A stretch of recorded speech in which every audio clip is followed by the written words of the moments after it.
नमस्कार, आपके साथ मैं हूं विद्यानाथ झा। दोपहर की नंबर 1 डिबेट ब्रह्मास्त्र में आपका स्वागत है। आप किसी भी राजनीतिक पार्टी से संबंध रखते हो, किसी भी विचारधारा को फॉलो करते हो, किसी भी धर्म से आते हो, लेकिन मैं आज आपसे कुछ पूछना चाहता हूं। अपने दिल पर हाथ रखकर आप इसका जवाब दीजिएगा। अगर इस वक्त आप टीवी के सामने बैठे हैं तो नवभारत के एक्स पेज पर जाकर या सीधे मेरे एक्स हैंडल पर जाकर आप अपनी बात लिखिए, अपनी राय दीजिए। क्या आप चाहते हैं कि देश में कोई घुसपैठिया रहे और देश के किसी भी हिस्से में रहे? क्या आप चाहते हैं कि हमारे देश के संसाधनों पर कोई बाहरी हक जमा कर बैठा रहे?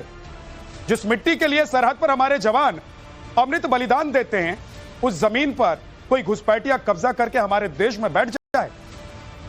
आप अपनी राय मुझे जरूर दीजिए। लेकिन आज मैं ये सब बातें क्यों कर रहा हूं, वो आपको बता देता हूं। दरअसल बिहार, उत्तर प्रदेश, पश्चिम बंगाल और असम में घुसपैठियों की वजह से न सिर्फ भारत मां की जमीन पर अवैध कब्जा है, बल्कि हमारे और आपके हक पर कोई और कुंडली मारे बैठा हुआ है। तो फिर इनके खिलाफ एक्शन हो या ना हो, और अगर एक्शन हो रहा है तो फिर दिक्कत क्यों है? क्यों है दिक्कत भाई? लेकिन दिक्कत हो रही है। मौलाना महमूद मदनी जैसे धर्म के ठेकेदारों को, उन्हें दर्द हो रहा है। घुसपैठियों को हिंदुस्तानी मुसलमानों से जोड़कर सियासत की जा रही है। लेकिन यही मदनी जब संभल में डेमोग्राफी चेंज होती है तो खामोश रहते हैं, क्योंकि वहां पर हिंदू आबादी घट रही है जिसमें उनका कोई इंटरेस्ट नहीं है। मतलब मीठा मीठा गप और कड़वा कड़वा थू। आज इसी मुद्दे पर करेंगे डिबेट। लेकिन सबसे पहले एक रिपोर्ट आपको दिखाता हूं कि हेमंत बिस्व शर्मा ने जो किया है, जो कर रहे हैं, उससे मुसलमान के उन ठेकेदारों को दिक्कत हो रही है जो बाहरी मुसलमानों को भी हिंदुस्तान के मुसलमान बनाने पर जुटे हुए हैं, तुले हुए हैं। एक रिपोर्ट देखिए।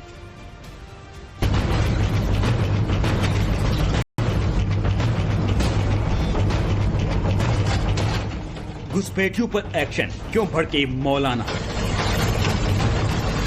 मदनी का अभियान, डेमोग्राफी बदलने वाली चाल।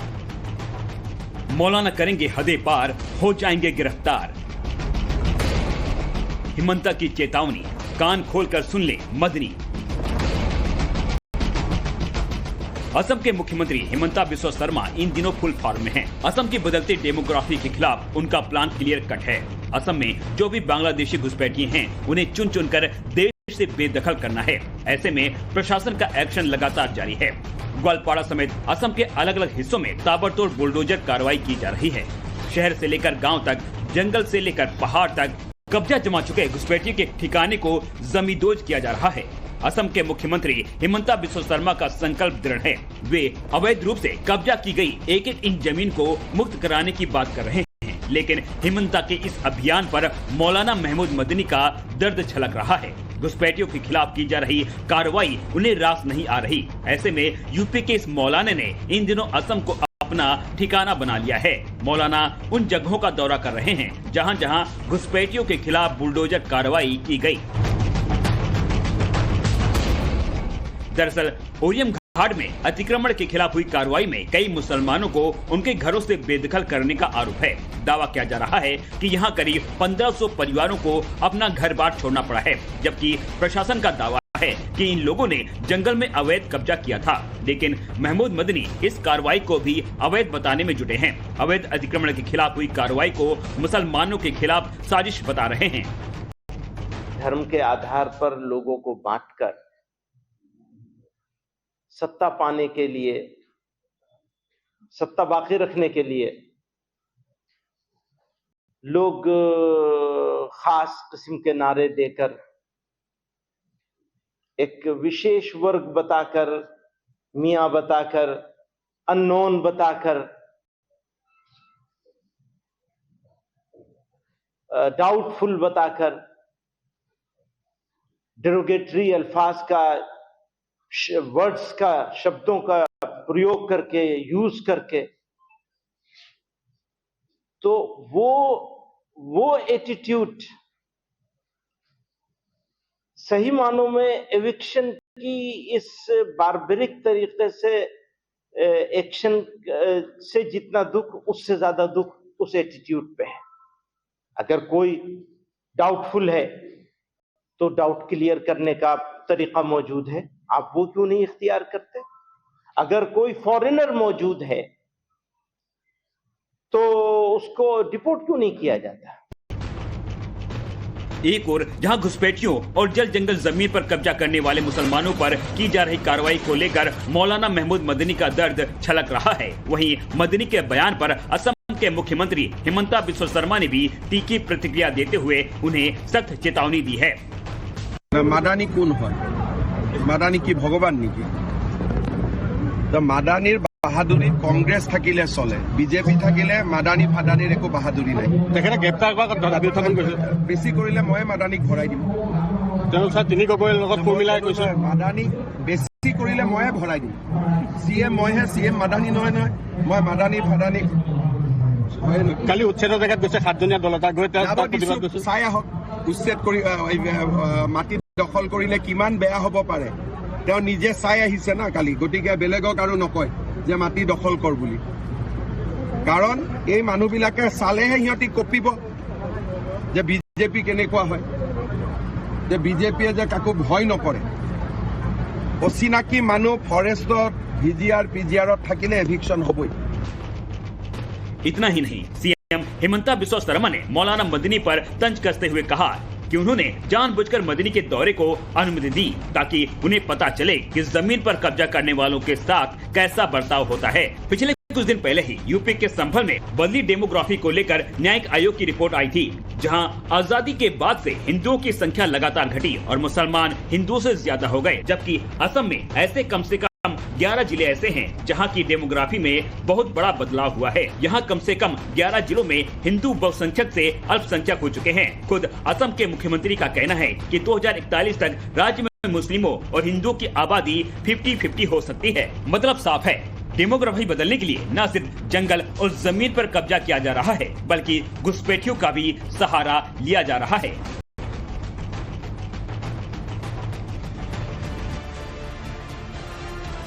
हमारे देश के मुसलमान हमारे देश में रहेंगे, बाहर से जो घुसपैठ करके आए हैं उनके लिए कैसी हमदर्दी आपको, और क्यों हमदर्दी आपको, और क्या करना है उन्हें बसाकर आपको देश में? आप घूम रहे हैं, हर उस जिले में जा रहे हैं जहां पर आपको लग रहा है कि घुसपैठियों को भगाया जा रहा है।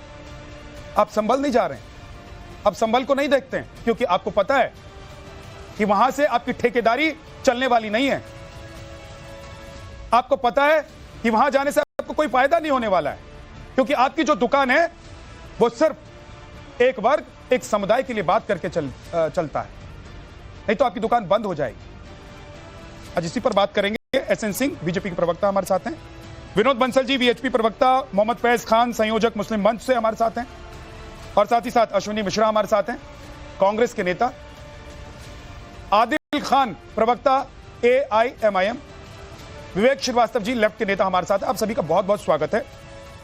मोहम्मद फैज खान साहब, मैं एक चीज नहीं समझ पाता हूं, ये जो ठेकेदार बने बैठे हुए हैं, मदनी जैसे लोग जो घूम रहे हैं असम में, जिले जिले जाकर ये देख रहे हैं कि कहां मुसलमानों को भगाया जा रहा है।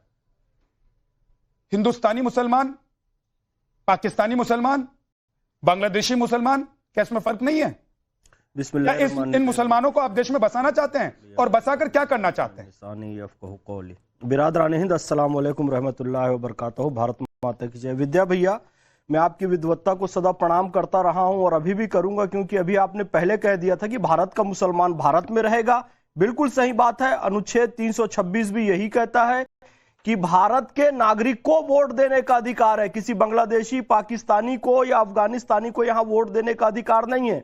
एक चीज क्रिस्टल क्लियर होना चाहिए, मैं बारंबार इस बात को कहता हूं कि अशफाक उल्लाह खान, हवलदार अब्दुल हमीद, डॉक्टर APJ अब्दुल कलाम और इनके जैसे करोड़ों करोड़ों मुसलमानों ने इस देश के विकास में योगदान दिया है और आगे भी देते रहेंगे, लेकिन इनकी आड़ में किसी भी रोहिंग्या, बांग्लादेशी को, पाकिस्तानी को इस देश में अवैध रूप से घुसने नहीं दिया जाएगा। यह बात बिल्कुल क्लियर है।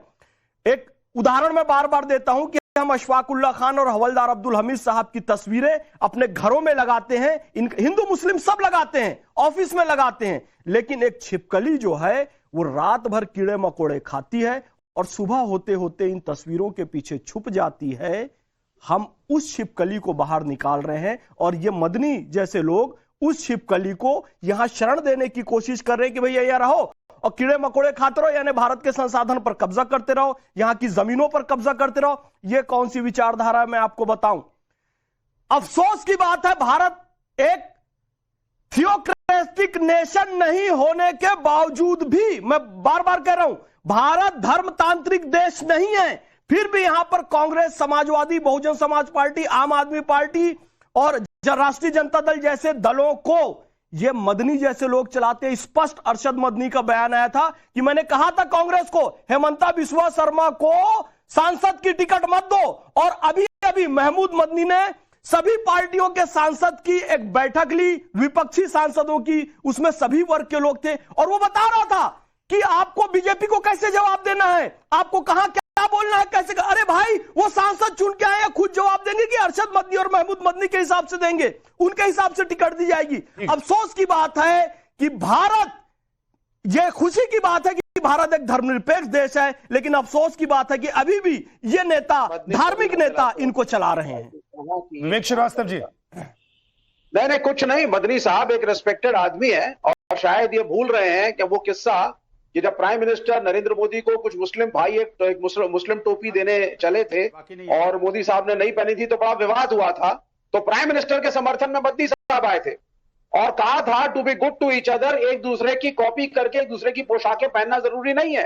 ये वो मदनी है, ये वो मदनी है जो सेंसिबल बातें करते हैं। मैं उनसे हर बात पे बेशक इत्तेफाक नहीं रखता, लेकिन वो भारत के नागरिक हैं और एक भारत का नागरिक आसाम कोई फॉरेन कंट्री नहीं है। तो वहां जाकर के अगर आपके मन में डाउट है कि जो कार्रवाई हो रही है उससे यहां के मुसलमानों को तकलीफ हो सकती है और आप गए हैं वहां पर, उनका अधिकार है।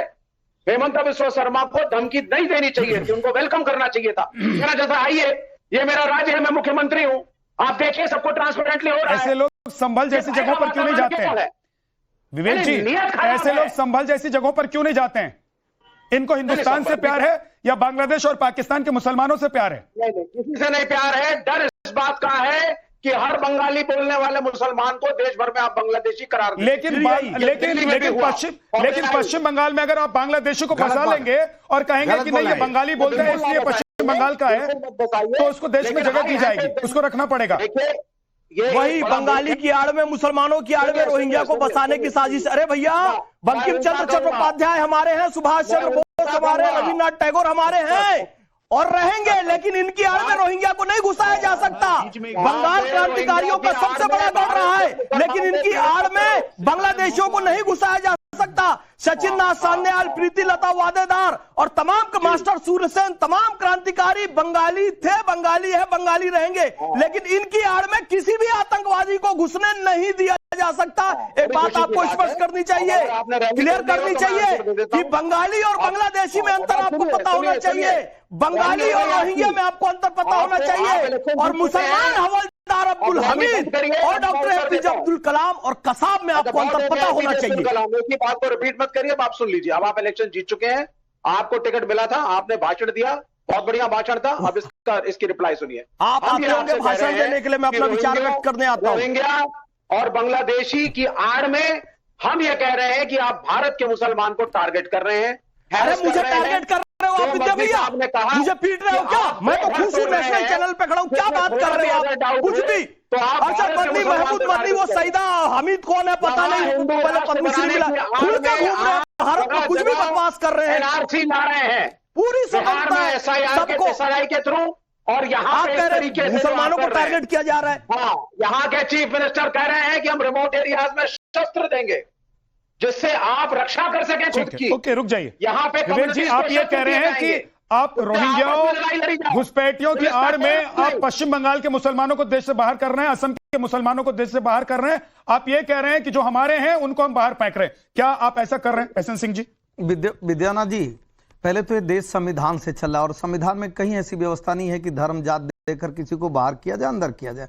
दूसरी बात मैं कहूंगा कि वो नहीं कहावत है कि रस्सी जल गई लेकिन ऐठन नहीं गया। कांग्रेस की सत्ता चली गई लेकिन उनके जो आवाज बन के बोलते थे ना, आज भी उनको लगता है कि उन्हीं की आवाज है और वो बोलने का कार्य करते हैं। मदनी सरी के लोगों के लिए बहुत बढ़िया एक बात कहा था बाबा भीमराव अम्बेडकर जी ने। उन्होंने कहा कुछ लोग ऐसे होंगे मदनी की तरह जो हर समय केवल इस्लाम इस्लाम, वो कभी देश को नहीं मानेंगे। मदनी जी भी उसी में मानने वाले हैं, जो गलत को सही और सही को गलत कर रहे हैं। भाई वैध और अवैध की बात हो रही है, जो वैध है वो भारत का है और जो अवैध है वो भारत का नहीं है, तो उसको वैध बनाने की बात क्यों कर रहे हैं आप? भारत के साथ क्यों नहीं खड़े हो रहे, मजहब के साथ क्यों खड़े हो रहे, धर्म के साथ क्यों नहीं खड़े? पिछले साल 150 बीघे जमीन खाली कराई गई विद्यानाथ जी, और मदनी जी के पास अगर कोई दस्तावेज था जिसपे बांग्लादेशी कब्जा किए थे तो उनको high court, supreme court, lower court कहीं भी तो जाना चाहिए। क्योंकि अवैध के साथ इसलिए खड़े हो जाना है मदनी को कि मजहब के लिए कार्य करना है, भारत के लिए कार्य नहीं करना है। तो मैं मजहब के लिए काम करना ये गलत नहीं है, लेकिन हिंदुस्तान के लिए करिए ना। नहीं, आप चाहे हिंदू के लिए करिए, आप मुसलमान के लिए करिए, आप हिंदुस्तान के लिए करिए।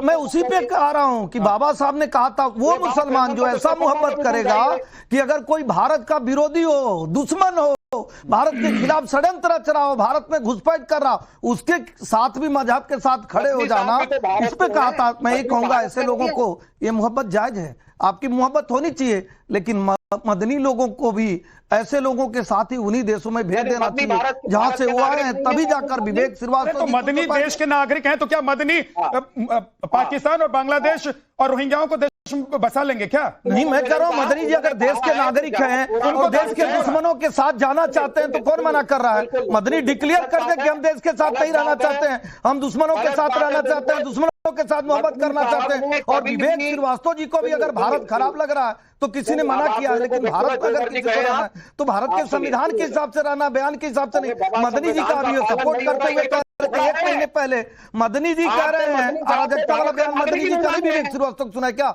टाइम्स नाउ के जिम्मेदार चैनल पर सुनाया गया था। मदनी जी कहते हैं देश में खून खराबा हो जाएगा, ये लास्ट विकल्प है, सरकार को चुनौती देते हुए कहते हैं। मतलब जो संविधान को न माने, जो इस्लामीकरण को बढ़ावा देने की बात करे, जो नाजायज को जायज कहने का कार्य करे, जो अवैध को वैध कहने की बात करे, उसके पक्ष में विवेक श्रीवास्तव जी खड़े हो जाते हैं। विवेक श्रीवास्तव जी से जरूर पूछा जाएगा, वह व्यक्ति जो भारत का नहीं है, वो व्यक्ति जो बांग्लादेशी है, वो चाहे किसी भी धर्म मजहब का हो, मैं तो कह रहा हूँ किसी भी धर्म मजहब का, वो भारत में क्यों रहेगा, किन कारणों से रहेगा और क्यों रहना चाहिए? एक मेरा सवाल है, एक विवेक जी जल्दी से 20 सेकंड में आप जवाब दीजिए एस सिंह जी को, अगर आप देना चाहते थे। मैं सीधी सी बात कह रहा हूं, महमूद मदनी इस देश के नागरिक हैं, महमूद मदनी आतंकवादी नहीं है, महमूद मदनी देशद्रोही नहीं है, महमूद मदनी का पूरा अधिकार है। कोई देश विरोधी कार्य करेगा तो उसको क्या कहेंगे? जो व्यक्ति वैध को अवैध, अवैध को वैध बनाने का कार्य करे विवेक श्रीवास्तव, उसको क्या कहेंगे? आपसे तो मैं सीधे सीधे सवाल पूछा, आपसे विवेक श्रीवास्तव सीधे सवाल पूछा, दबदबा की बात मत करिए।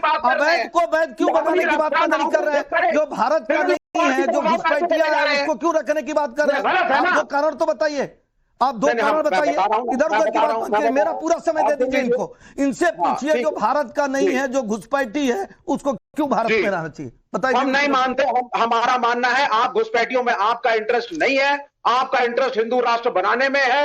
आप धर्म विशेष की बात करते हैं, मुसलमानों को करना चाहते हैं। एक मिनट विवेक जी, फैज खान जी को जानते हैं आप? मोहम्मद फैज खान बहुत अच्छी तरह जानते हैं, हमारे मित्र हैं। ये भी कहते हैं कि हिंदू राष्ट्र, बड़ा सम्मान करता हूं इनका, इनके ज्ञान का, हिंदू राष्ट्र नीयत का सम्मान नहीं करता। आप कहते हैं कि इनके ज्ञान का बहुत सम्मान करता हूं। हिंदू राष्ट्र होना चाहिए। अगर हिंदू राष्ट्र हो जाएगा, फैज खान साहब, अगर हिंदू राष्ट्र हो जाएगा तो आप तो देश में रह ही नहीं पाएंगे ना। अरे भाई, हिंदू राष्ट्र होगा तो हिंदू राष्ट्र की थीम लाइन क्या है? दैहिक दैविक भौतिक तापा राम राज काहू नहीं व्यापा सब नर करी परस्पर प्रीति चली स्वधर्म निरत श्रुति नीति। यानी कि किसी को भी कोई कष्ट नहीं होगा, सबको अपने कर्तव्य पालन का अधिकार होगा। और हिंदू राष्ट्र का सिद्धांतवाद श्री राम वो लिखा हुआ महात्मा गांधी की समाधि पर, आप उसको हटा दीजिए। आपने संविधान से राम दरबार का चित्र तो हटा दिया। हिंदू राष्ट्र भारत है, तभी याद रखिएगा। शक, हूण, कुषाण, पहलव, हिंदू, यूनानी आए, यहाँ पर बस गए।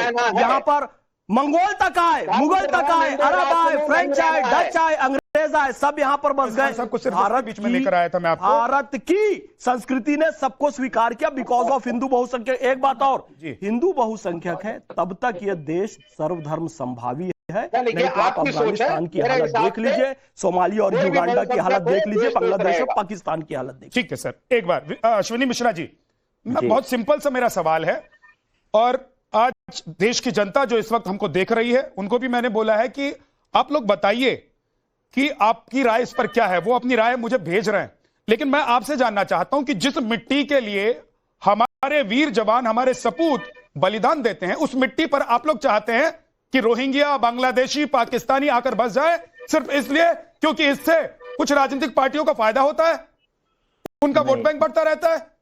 बिद्यनाथ जी, हम नहीं चाहते कोई भी इन्फिल्ट्रेटर इंडिया में आए, चाहे वो हिंदू, चाहे वो मुस्लिम हो, सिख हो, ईसाई हो, कोई भी हो, किसी भी धर्म जाति का हो। अगर वो इन्फिल्ट्रेटर है, घुसपैठी है, तो वो हिंदुस्तान में नहीं होना चाहिए। पर पहले आप कुछ फैक्ट की बात करें। हिंदुस्तान के बॉर्डर, बांग्लादेश की बात कर लेते हैं। बांग्लादेश के जो बॉर्डर हैं, यूपीए गवर्नमेंट ने 2700 किलोमीटर फेंस किए 11 साल में, और एनडीए ने 10 साल में, और एनडीए ने 11 साल में 400 किलोमीटर फेंस किए केवल। बॉर्डर फेंसिंग किसकी जिम्मेदारी है? सेंट्रल गवर्नमेंट की। सेंट्रल गवर्नमेंट में कौन है? भारतीय जनता पार्टी, एनडीए की सरकार है। केवल 400 किलोमीटर फेंस किया है। कोई बॉर्डर पे सिक्योरिटी नहीं है, बीएसएफ इनके अंदर आती है। बार बार ये डेमोग्राफिक्स की बात करते हैं। आसाम में 2001 में मुस्लिम पॉपुलेशन थी 32%, 2011 में मुस्लिम पॉपुलेशन हुई 34%, और 2025 में मुस्लिम पॉपुलेशन है 40%। इसके लिए कौन जिम्मेदार है? अगर मान लिया जाए कि डेमोग्राफिक चेंज हुआ, इन्फिल्ट्रेशन हुआ, तो इसके लिए जिम्मेदार कौन है? इनकी नीयत नहीं है घुसपैठियों को रोकना, इनकी नीयत नहीं है इन्फिल्ट्रेटर्स को रोकना। रही बात, इनको हर जगह राजनीति में हिंदू मुस्लिम लेकर के आना है। अच्छा, एक 10 सेकंड मेरी बात पूरी जाने, फिर आप जवाब दे दीजिए हसन सिंह जी। मेरा सवाल इतना है कि आप बार बार बोल रहे हो कि आपने वहां पर घुसपैठियों के घर, मकान, जमीन तोड़ दिए, तो आपने उन घुसपैठियों का क्या किया? वो कहीं दूसरी जगह जाकर के उन्माद फैलाएंगे, आतंक फैलाएंगे? आपने कितने घुसपैठिए बाहर भेज दिए देश के?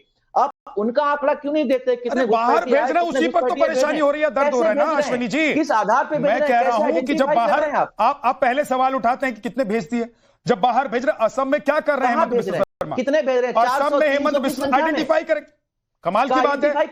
अभी एसआईआर पर आप लोग कहते हैं कि आप जानबूझकर कुछ लोगों का वोट कर, अरे जो लोग बाहर के हैं, जो जिनका वोट अब नहीं बचा उनको हटाया जा रहा है, तो उस पर सवाल उठाएंगे आप लोग। अगर आइडेंटिफिकेशन हो रहा है, पहचान हो रही है, उनको हटाया जा रहा है, क्या आप नहीं चाहते कि भारत माता की वो जमीन जिस पर बाहर के लोग आकर बैठे हैं, कब्जा किए बैठे हैं, उनको यहां से भगा दिया जाए?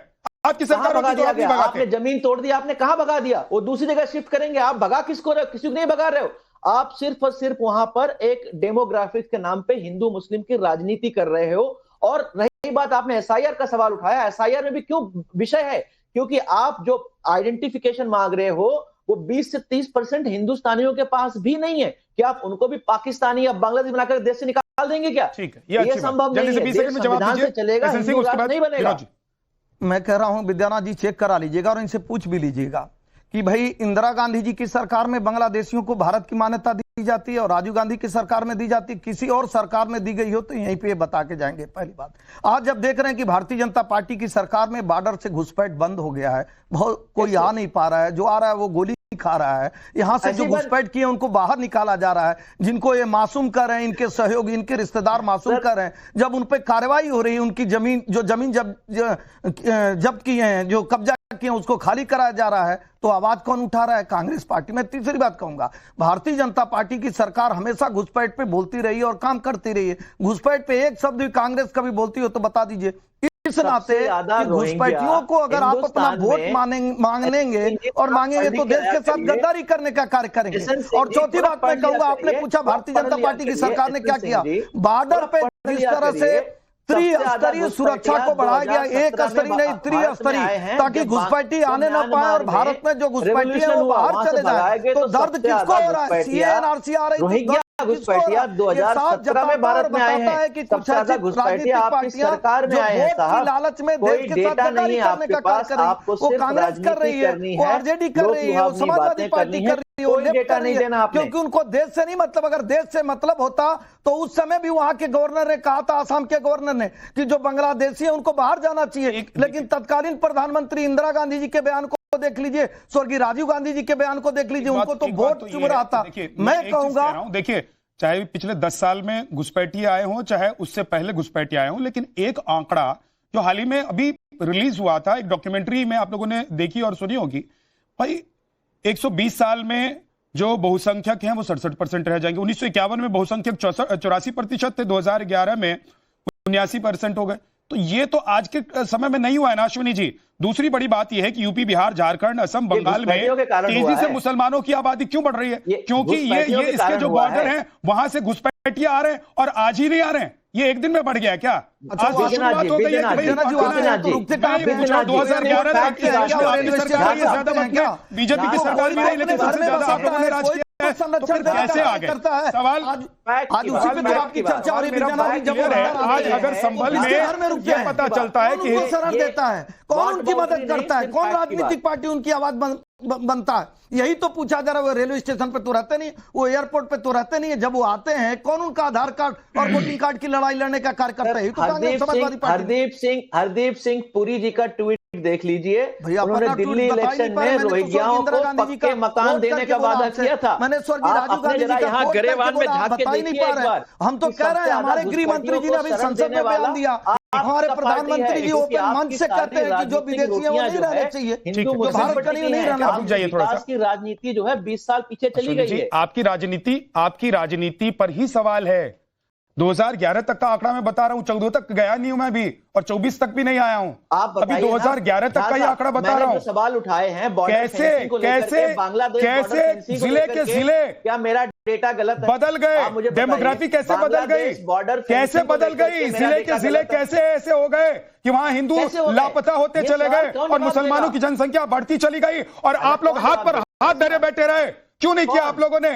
आज जो सवाल आप लोग उठा रहे, जो पूछ रहे हैं, आप पूछिए बीजेपी से। लेकिन मैं आपसे पूछ रहा हूं कि आपका जब काल था, आप लोग जब सत्ता में थे, आप लोग जब शासन चला रहे थे, उस वक्त हाथ पर हाथ धरे बैठे क्यों हुए थे आप लोग?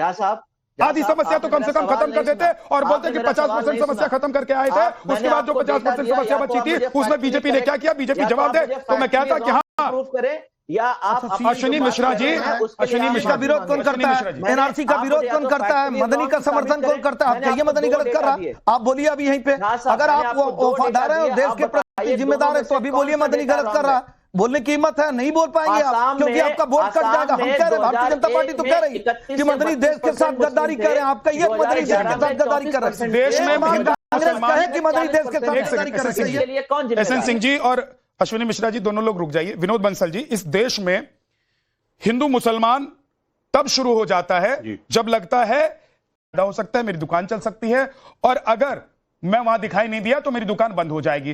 फैज खान जैसे लोग भी इस देश में हैं जो हिंदुओं को लेकर भी बोलते हैं, मुसलमानों को लेकर भी बोलते हैं, क्योंकि उनका मानना है कि वो हिंदुस्तानी है, उनका मानना है कि देश के लिए उनको जीना है, देश के लिए उनको मरना है। फिर अगर मदनी जैसे लोग खड़े होते हैं और कहते हैं कि हिंदू मुसलमान हो रहा है और सरकार वहां जानबूझकर ऐसा कर रही है क्योंकि सरकार को इससे फायदा होगा, आप लोगों को लग रहा है कि जानबूझकर मुसलमानों को भगा रहे हैं आप लोग, या सरकार आज की भगा रही है? तैयार हैं। विद्या जी, देखिए, मैं डिबेट का आधे से ज्यादा हिस्सा मतलब 25 मिनट के बाद मैं ज्वाइन किया हूं। मैं बड़ी तथ्यात्मक रूप से बोलूंगा, किसी पे कटाक्ष नहीं करूंगा। देखिए, बात यह है कि जो मौलाना मदनी है वो सब कुछ बोले, लेकिन ये नहीं बोले कि आखिरकार अवैध घुसपैठिए आते हैं तब वो कौन रोकता है, कौन उनको शरण देता है? आप बताइए, जब ये घुसते हैं तब एक शब्द नहीं बोलेंगे। जब इनको पोषण और पल्लवित करने का काम करता है, जब इनको सुरक्षा दी जाती है, तब ये नहीं बोलते। आप देखिए, घुसपैठिए जब अवैध गतिविधियों में शामिल पाए जाते हैं और देश विरोधी गतिविधियों में पाए जाते हैं साथ साथ, तब उनका एक कमेंट नहीं आता। जब मस्जिद मदरसों में भी आतंकवादी गतिविधियां और वहां आतंकवादी पकड़े जाते हैं, तब मौलाना मदनी बिल्कुल मौन पर धारण कर देते हैं। आप मुझे बताइए कि आखिरकार जो पैगंबर के नाम पर जो सरतन से जुदा की गैंग चलती है, वो इस्लामिक जिहादी मुसलमानी चलाते हैं ना, उसमें मौलाना मदनी नहीं बोलेंगे। मौलाना मदनी तब भी नहीं बोलेंगे जब मुस्लिम महिलाओं को मस्जिदों के अंदर प्रवेश तक नहीं दिया जाता। मौलाना मदनी हलाला पर एक शब्द नहीं बोलेंगे। लेकिन मौलाना मदनी जब देश के घुसपैठियों को, जो देश के दुश्मन है, देश के कानून व्यवस्था पर और देश के संसाधनों पर बहुत बड़ा धब्बा है, उनको अगर भगाने की बात की जाती है तो तुरंत बिलबिला पड़ेंगे। यह है इनका देश विरोधी चेहरा। और ऊपर से कहेंगे कि हम तो स्वतंत्रता आंदोलन में हमने भाग लिया था। अरे भैया, स्वतंत्रता आंदोलन में भाग लिया होगा, लेकिन पाकिस्तान और बांग्लादेश बनाने के लिए ये सामने आ रहा है। सामने कोई छुपी बात नहीं है। मौलाना मदनी को मैं ये भी कहना चाहता हूं, देश में जिस थाली में खाते हो उसमें छेद करना बंद करो।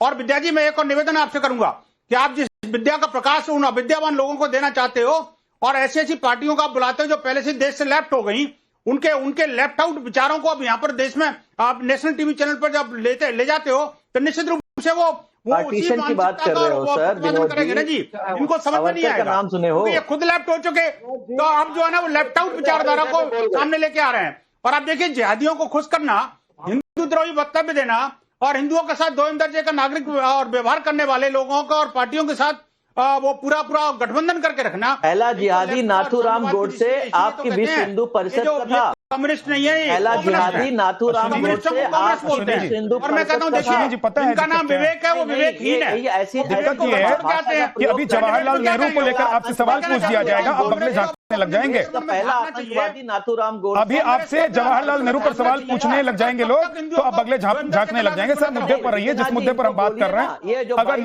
नाथूराम गोडसे से आपको दिक्कत है तो आप YouTube पर अपना वीडियो बनाकर डालिए, एक्स पर अपना वीडियो बनाकर डालिए, पूरे देश और दुनिया को बताइए कि नाथूराम गोडसे कौन थे, क्योंकि देश को पता है कि नाथूराम गोडसे कौन थे। ठीक है, एक सेकंड रुक जाइए। नहीं, डिरेल नहीं होने दूंगा। नहीं, एसएन सिंह जी डिरेल करना चाहते हैं वो डिबेट को, मैं डिरेल नहीं होने दूंगा। आदिल खान सर, एक सेकंड, आदिल खान जी के पास नहीं है। देश का हत्यारा कौन है? वो निकल के आ जाएगा कांग्रेस पार्टी। आदिल खान जी, विनोद जी एक सेकंड रुक जाइए, आपकी बात हो गई पूरी। देश का एक भी कोई भला किया हो तो बता दीजिए। ठीक है, एक सेकंड। आदिल खान, देखिए आप लोगों की पार्टी के नाम में मुसलमान है, यानी कि आप लोग तो मुसलमानों के लिए ही पार्टी भी बनाए, आप लोग काम भी करते हैं। जहां मुसलमानों की आबादी ज्यादा है वहां जाकर चुनाव भी लड़ते हैं। आप लोगों का इंटरेस्ट भी उन इलाकों में ज्यादा रहता है जिन इलाकों में मुस्लिम आबादी ज्यादा है, बहुत तेजी से बढ़ रही है। आपको लग रहा है कि वहां पर सारे हिंदुस्तानी ही हैं, मुसलमान हैं, या आपको पता नहीं है कि वहां पर भी बांग्लादेश से आए हुए रोहिंग्या और बाहर से आए हुए मुसलमानों ने आकर अपना डेरा जमा लिया है? और सिर्फ क्या वोट बैंक के लिए आप भारत की मिट्टी को, भारत की जमीन को किसी और को सौंप देंगे? विद्यानाथ जी शुक्रिया, 29 मिनट बाद आपको याद आया। सबसे बड़ा बांग्लादेशी शेख हसीना को तो मोदी जी रखे हुए हैं, अब उस पर क्या बोलिएगा। पार्लियामेंट में खुद गृह मंत्री उठ के बोलते हैं कि सिर्फ 3 बांग्लादेशी आए हैं। देश के बॉर्डर की जिम्मेदारी गृह मंत्री की है, रक्षा मंत्री की है। अब अमित शाह के बेटा जय शाह पाकिस्तान से क्रिकेट खिला रहे हैं। हम आपको भी रखे हैं भारत के संसद में संवैधानिक जगह पर खड़े होकर जो दूसरे देश का नारा लगाए, भारत माता की जय न कहे, जो 15 मिनट का समय माने वो देश की नागरिक में अगर बुलाना है तो मत बुलाइए, फिर मैं नहीं रहूंगा। उनको कंप्लीट करने नहीं। देखिए ये हमारे देश होती है जिसको कुछ लोग बिगाड़ना चाहते हैं, जिसमें सबको अधिकार है बोलने का, रहने का, लेकिन बाहरियों को बिठाने और बसाने का अधिकार किसी को नहीं है। इसलिए आदिल हसन को बोलने दीजिए, उसके बाद जो भी जवाब देना चाहते हैं बाकियों का आवाज डाउन कर दीजिए, सिर्फ आदिल हसन का ऑडियो अप रखिए। बोलिए आदिल हसन। विद्यानाथ भाई 29 मिनट बाद मोहब्बत नहीं दीजिएगा तो क्या कब दीजिएगा? बिहार की मिथिला की पावन धरती से है, आज पंजाब डूब रहा है, Bihar defence corridor, IT park मांग रहा है, टेक्सटाइल पार्क मांग रहा है, उस पर भी कभी विद्यानाथ जी अपना ध्यान दे लीजिए तो अच्छा रहेगा। अरे एक भी बांग्लादेशी को मत रखिए देश में, एक भी बांग्लादेशी को मत रखिए, जो भी बाहरी है उसको हटाइए ना भाई। बॉर्डर की जिम्मेदारी अमित शाह जी, रक्षा मंत्री जी की, राजनाथ जी की है। बोलिए ना जय शाह को पाकिस्तान से क्रिकेट क्यों खिलवा रहा है, पूछिए जय शाह को। अभी मोदी जी चीन ने मदद किया और चीन से गले मिल रहे थे, पाकिस्तान को चीन ने मदद किया, टर्की ने पाकिस्तान को मदद किया, मोदी जी उससे गलवैया कर रहे थे। अरे कुछ तो नैतिकता देखिए मोदी जी को, बोलिए कहाँ गए उनके ट्रम्प? नैतिकता ये भी आदिल हसन भाई कहाँ चले गए? आपने कहा कि मैं मिथिला से आता हूँ, आपने कहा कि आप भी मिथिला से आते हैं। एक नैतिकता ये भी है कि जिस मुद्दे पर सवाल किया जाए उसका जवाब मिलना चाहिए। आप लोगों को पता है कि हर रोज अलग अलग मुद्दे पर डिबेट होती है। आप लोगों को पता है कि हर रोज अलग अलग मुद्दे आप जैसे ही नेता या आपकी पार्टियों के जरिए ही निकल कर आते हैं। हम उन्हीं पर चाहते हैं कि देश को पता चले कि किसका विचार क्या है। आप लोग मुद्दे से हटकर कुछ भी उठाकर बोलने लग जाते हैं। आपके पास जवाब नहीं है आदिल हसन भाई। मैं मिथिला से आता हूं तो मुझे पता है कि मिथिला की परेशानी क्या है, और मुझे पता है कि इस सरकार ने आने वाले दिनों में मिथिला के लिए क्या वादा किया है। और आपको भी पता होगा कि वहां एयरपोर्ट कब आया मिथिला में। आपको यह भी पता होगा वहां पर सीता माता का मंदिर किसके काल में अब बनने जा रहा है। आपको यह भी पता होगा कि मिथिला, सुन लीजिए आदिल हसन, अगर आप इस दुहाई पर आ रहे हैं कि मैं मैथिली हूं और आप भी मैथिली हैं, तो मैं बताता हूं आपको मिथिला के बारे में। मिथिला की सड़कें कब बनी ये भी बताइए। मिथिला में व्यापारी कब ठीक से काम कर पा रहे हैं ये भी बताइए। मैं आता हूं मिथिला से और मैं जाता हूं मिथिला। मैं दिल्ली में भले ही रहता हूं लेकिन मिथिला प्रेम मेरा है, लेकिन इसका मतलब ये नहीं कि हर मुद्दे को मैं मिथिला से जोड़ दूं। आदिल हसन जी, अब मुद्दे पर अगर आप बोलना चाहते तो बोलिए, क्योंकि लेट में आपके पास आया था, आपको 30 सेकंड 40 सेकंड दूंगा बिना रोके। मैं तो आपको बोल रहा हूँ, एक भी बांग्लादेशी बाहर है, अगर आ गया है तो उसको एंट्री कैसे हुई मेरे भाई? किसकी तो बॉर्डर किसकी जवाबदेही है?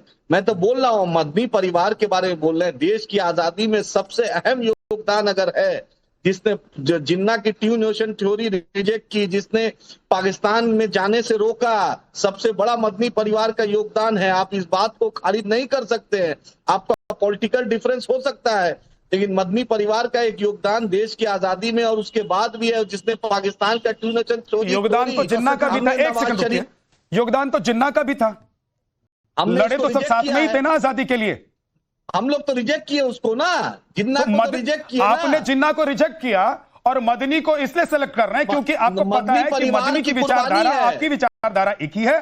आपकी भी विचारधारा के हिसाब से आपका वोट बैंक बढ़ते रहना चाहिए। मदनी जी की विचारधारा से भी मदनी जी की जनसंख्या बढ़ती रहनी चाहिए, क्योंकि मुस्लिम राष्ट्र का जो सपना देखते हैं बाहर के लोग, गैर हिंदुस्तानी जो ये चाहते हैं कि एक दिन इस देश को मुस्लिम राष्ट्र बना देना है, उनको लगता है कि ये सपना साकार हो जाएगा तो मेरे लिए भी अच्छा है और मेरे आने वाले जनरेशन के लिए भी अच्छा है। विद्यानाथ भाई, हम कभी मुस्लिम राष्ट्र नहीं चाहते। हम चाहते हैं जिस देश में बाबा साहब अम्बेडकर ने जो संविधान बनाए, सेकुलर राष्ट्र रहे, क़यामत की सुबह तक इंसाफ स्वप्न बन के कभी नहीं चाहते ये मुस्लिम राष्ट्र, ये कभी सफल नहीं हो सकता। चाहते हैं। आप जनगणना कराइए ना, आप बोलिए ना अमित शाह जी को आने से क्या होता है, बनाने तो लगे हुए हैं। ये सरकार क्यों सफल हो गई? जी हुजूरी आप करते हैं, मुगलों के साथ जाने की बात आप करते हैं। भारत में कहते हैं कि जब योगी मोदी नहीं रहेंगे तो देश को कौन बचाएगा। अभी एक विचारधारा के साथ आप खड़े होते हैं और आप बता ही नहीं पाते हैं कि क्यों बांग्लादेशी यहाँ रहेंगे। आप ये बता ही नहीं पाते हैं कि वो मदनी जो देश में खून खराबा की बात करते हैं, वो मदनी जो आतंकवादियों के लिए रात को 4 बजे कोर्ट खोलवा देते हैं, वो मदनी जो हमेशा देश विरोधी बात करते हैं, उनके साथ क्यों खड़े? किस राष्ट्रभक्त की ये बात है भैया? आपने तो राष्ट्रभक्ति दिखाई थी अंग्रेजों के साथ, आपने तो मुगलों के साथ राष्ट्रभक्ति दिखाई थी। आज इस राष्ट्रभक्ति की बात हो रही है कि जो भारत का नहीं हो, क्यों भारत में रहे? ठीक है एक सेकंड विद्यानाथ भाई, बात बताऊं विद्या भैया, ये विद्यानाथ भाई एक सेकंड रुक जाइएगा आदिल भाई। नेशन थ्योरी को इनकार नहीं किया था जिन्ना की इनके रजाकारों ने हैदराबाद को भारत से अलग करने की साजिश की थी। अभी 70-80 साल बाद झूठ बोल रहे हैं, चूंकि यहाँ पर रह रहे और मजा मार रहे हैं। ये बार बार कहते हैं नाथूराम गोडसे मुर्दाबाद बोलो। एक बार इनसे मैं कहता हूँ कासिम रिजवी मुर्दाबाद बोलो, जो रजाकारों का बाप था, इनका बाप था। इन लोगों ने टू नेशन थ्योरी को सपोर्ट किया था। झूठ बोलते हैं। जनाब भाई बोलो, तो 4 रामचरित की चौपाई याद रखने के अलावा देश का इतिहास भी देख लो। सब लोग एक साथ मत बोलिए। देखिए फैज खान आदिल हसन से सवाल कर रहे हैं, उनसे पूछ रहे हैं। अश्विनी मिश्रा जी, सर एक सेकंड रुक जाइए। जो जिससे एक दूसरे के साथ डिबेट करना चाहते हैं उनको थोड़ा सा वक्त दीजिए। आपको पता है सबके पास मैं आता हूं और सबको ज्यादा से ज्यादा वक्त देने की कोशिश करता हूं। आदिल हसन।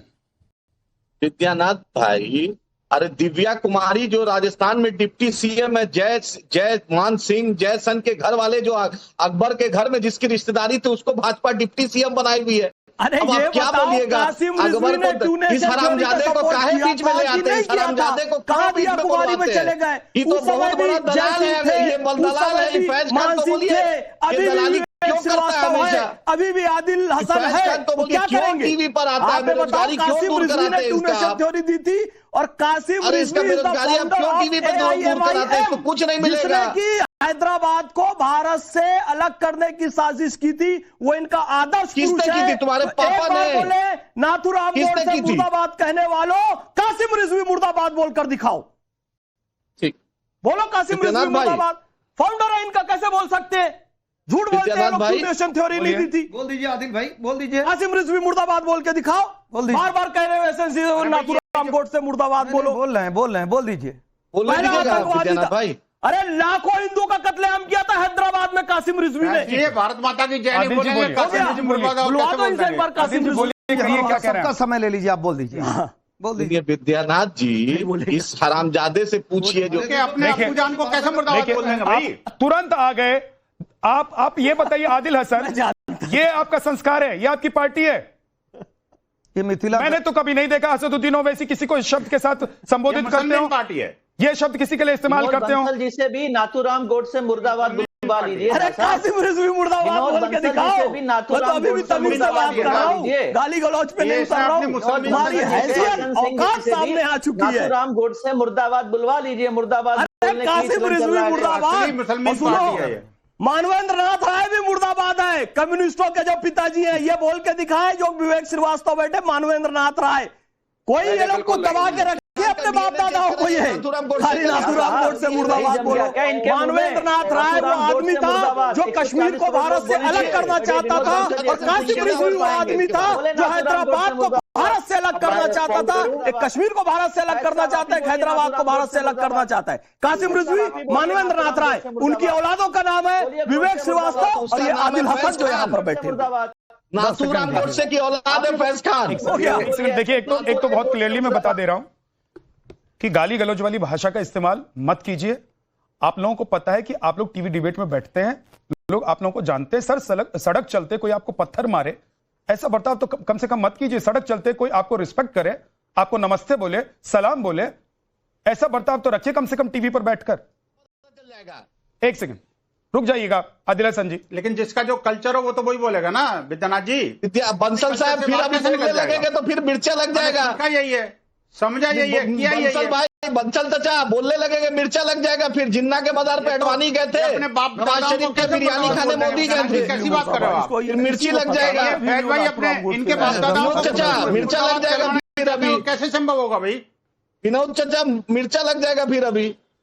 बिरयानी खाने मोदी गए थे, अब किस चीज का बिरयानी था अब देश जानना चाह रहा है। मिर्चा तो किसको लगेगा पता लगेगा, वो आपको फील हो रहा होगा। पूछिए तो मिर्ची तो आपको फील हो रही होगी पहले से ही। मैं कहना चाहता हूँ, देखिए क्यों कहते कहना चाहता हूँ कि बोलो ना आदिल हसन मुर्दाबाद क्या है देश में कि वो भारत के खिलाफ आदिल हसन मत बोलो, साथ चले जाए। जवाब दे भारत के खिलाफ आवाज उठाता है, उसके भारत माता की जय नहीं बोलोगे कम से कम। शेख हसीना का बहाना क्यों मोदी पूछिए। जय शेख हसीना भारत कौन माता है? की जय का नारा लगाना होता है तो आप दूसरे देश का नारा लगाते हैं। सभी देशों से कोई देश अगर भारत पे उल्टी नजर से देख रहा है, उल्टी निगाह से देख रहा है, उल्टे कार्य कर रहा है, उसके साथ नहीं है। भारतीय जनता पार्टी की सिर्फ और सिर्फ एक नीति है, राष्ट्रनीति। एक बात दूसरी बात मैं कहूंगा, एक पहली बार भी पूछा था और दूसरी बार भी आपसे पूछने का कार्य कर रहा हूं। आप बताइए वो जो आपके कौम और धर्म मजहब से होता है, उसको अपने देश में पनाह देने का कार्य कौन करता है? उसकी आवाज बनने का कार्य कौन करता है? एक आतंकवादी जिसको सुप्रीम कोर्ट सजा सुना देती है, उसके पक्ष में बयान देने का कार्य कौन करता है? भारत की जनता, अब वक्त नहीं है ज्यादा, अब वक्त नहीं है, भारत की जनता वक्त नहीं है, अब बहुत कम वक्त बचा हुआ है। जल्दी से अश्विनी जी, आप बहुत देर से बोलना चाह रहे हैं, बोलिए। शामिल करता है अश्विनी जी, बाकी सब लोग चुप हो जाइए। सबको मुर्दाबाद बुलवा रहे हैं, गोडसे मुर्दाबाद नहीं बोलेंगे। इनका मुस्लिम लीग प्रेम कहीं किसी से छुपा हुआ नहीं है। मुस्लिम लीग जिन्ना के ग्रैंडसन नूसली वाडिया, जो बीजेपी की स्थापना हुई थी 1980 में, उसमें सबसे बड़े फंडर थे मूसली वाडिया। जब भारतीय जनता पार्टी की स्थापना हुई थी, इनका जिन्ना प्रेम तो बहुत एविडेंट है, चाहे वो आजादी से पहले हो चाहे वो आजादी के बाद हो। इसलिए गोडसे मुर्दाबाद नहीं बोलते। ये हमेशा से जिन्होंने देश के लिए कोई योगदान नहीं दिया, हमेशा माफीनामे लिखे, वो आज मुर्दाबाद की बात कर रहे हैं। ठीक है, ओके सर, अब वक्त नहीं है, माफी के साथ अब वक्त नहीं है। भारत माता की जय भी कर पाते हैं। बहुत बहुत शुक्रिया आप सभी मेहमानों का। लेकिन एक चीज बहुत क्लियर है कि जो देश का है, जिसका ये देश है, वो इस देश में रहेगा, चाहे वो किसी भी धर्म से आता है, किसी भी विचारधारा से आता है। लेकिन अगर कोई बाहर का आकर यहाँ बसने की कोशिश करेगा, क्या उसको यहाँ रहने देना चाहिए? क्या आप इससे सहमत होंगे, या इन ठेकेदारों को अब समझाएंगे, बताएंगे, जवाब मिलेगा इन लोगों को?